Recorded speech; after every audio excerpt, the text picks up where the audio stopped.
नमस्कार, मैं आपके साथ अंजना और आप देख रहे हैं संगठन भारत न्यूज। आइए शुरुआत करते हैं आज की खास खबर से। भीमाशंकर में आस्था की लहर, व्यवस्था की कमी ने बढ़ाई भक्तों की परेशानी। 12 ज्योतिर्लिंगों में से एक भीमाशंकर ज्योतिर्लिंग महाराष्ट्र के पुणे से लगभग 110 किलोमीटर दूर सिराधन गांव में स्थित है। सह्याद्री पर्वत की गोद में स्थित यह पवित्र स्थल मोटेश्वर महादेव के नाम से भी प्रसिद्ध है। इस मंदिर के पास बहने वाली भीमा नदी, जो आगे चलकर कृष्णा नदी में मिलती है, धार्मिक दृष्टि से और अधिक महत्व प्रदान करती है। इस मंदिर की विशिष्टताओं के बारे में जानकारी देते हुए मुख्य पुजारी मधुकर जी गवांदे ने बताया कि आज के दिन लगभग 2 लाख भक्तों के दर्शन करने की संभावना है। लेकिन भीमाशंकर ज्योतिर्लिंग में आज की भीड़ ने न केवल आस्था का सैलाब दिखाया, बल्कि प्रशासनिक व्यवस्था की कमी को भी उजागर किया। सुबह से ही भक्तगण भगवान शिव के दर्शन के लिए मंदिर परिसर में जमा होने लगे। भक्तों की लंबी कतारें 2 किलोमीटर तक फैली हुई थीं। धूप में घंटों खड़े रहकर भक्त दर्शन की प्रतीक्षा करते रहे। इस बीच व्यवस्था के अभाव ने श्रद्धालुओं की परेशानी को और बढ़ा दिया। कई भक्तों ने पुलिस के दुर्व्यवहार की भी शिकायत की। प्रशासन द्वारा कोई प्रभावी प्रबंधन न होने के कारण भक्तों को कठिन परिस्थितियों का सामना करना पड़ा।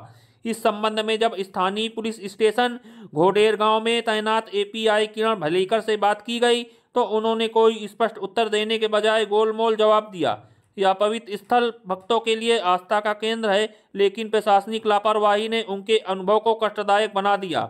भीमाशंकर जैसे प्रसिद्ध धार्मिक स्थलों पर बेहतर प्रबंधन की आवश्यकता महसूस की जा रही है, ताकि श्रद्धालुओं को इस तरह की समस्याओं से न गुजरना पड़े। भक्तों की अपेक्षा है कि उनकी आस्था का सम्मान करते हुए भविष्य में व्यवस्थाएं सुधारने के लिए ठोस कदम उठाए जाएंगे। महाराष्ट्र के पुणे से सुधीर प्रसाद की रिपोर्ट। मी मधुकर रामकृष्ण गवांदे, श्री क्षेत्र भीमाशंकर संस्थान आहे, कार्यकारी विश्वस्त आहे। त्याचप्रमाणे भीमाशंकर मंदिराचा प्रमुख पुजारी आहे। हे श्री क्षेत्र भीमाशंकर हे तुम्ही 12 ज्योतिर्लिंगापैकी एक ज्योतिर्लिंग आहे। आपण हे अनादिकालापासून ज्योतिर्लिंग म्हणजे ज्योतिर्लिंग म्हणतात, ते ज्योतिर्लिंग म्हणजे कोणी न स्थापित केलेलं साक्षात असलेली ज्योत ही संपूर्ण भारतवर्षामध्ये आपल्या 12 ठिकाणी आहे।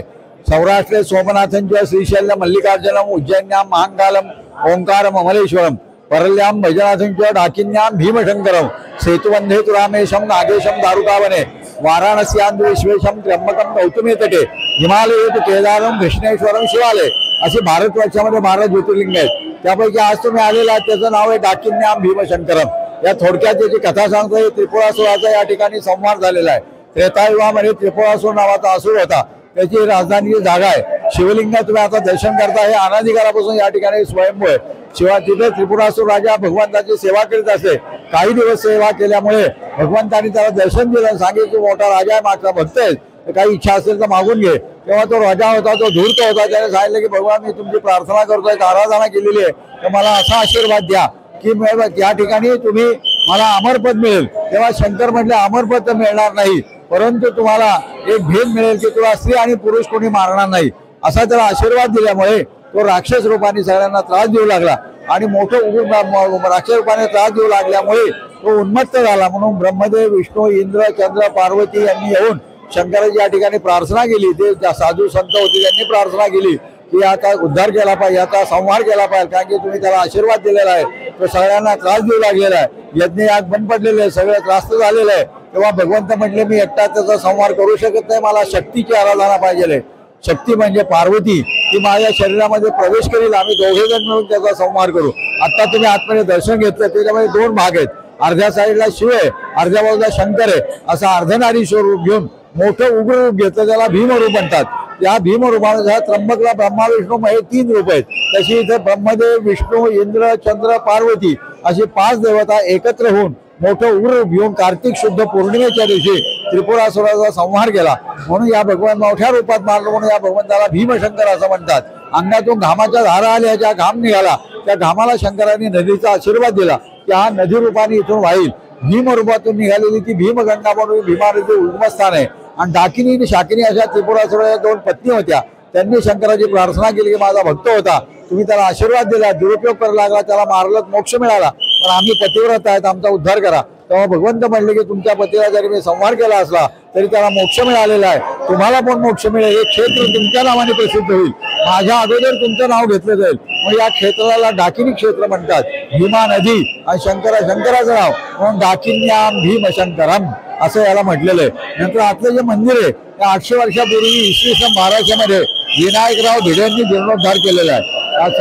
1000 वर्षापूर्वीचं मंदिर आहे. हा बाहेरचा सभामंडप आहे, हा नंतर 1960 सालानंतर केलेला आहे. समुद्र सपाटीपासून 4000 फूट उंचावरती आहे.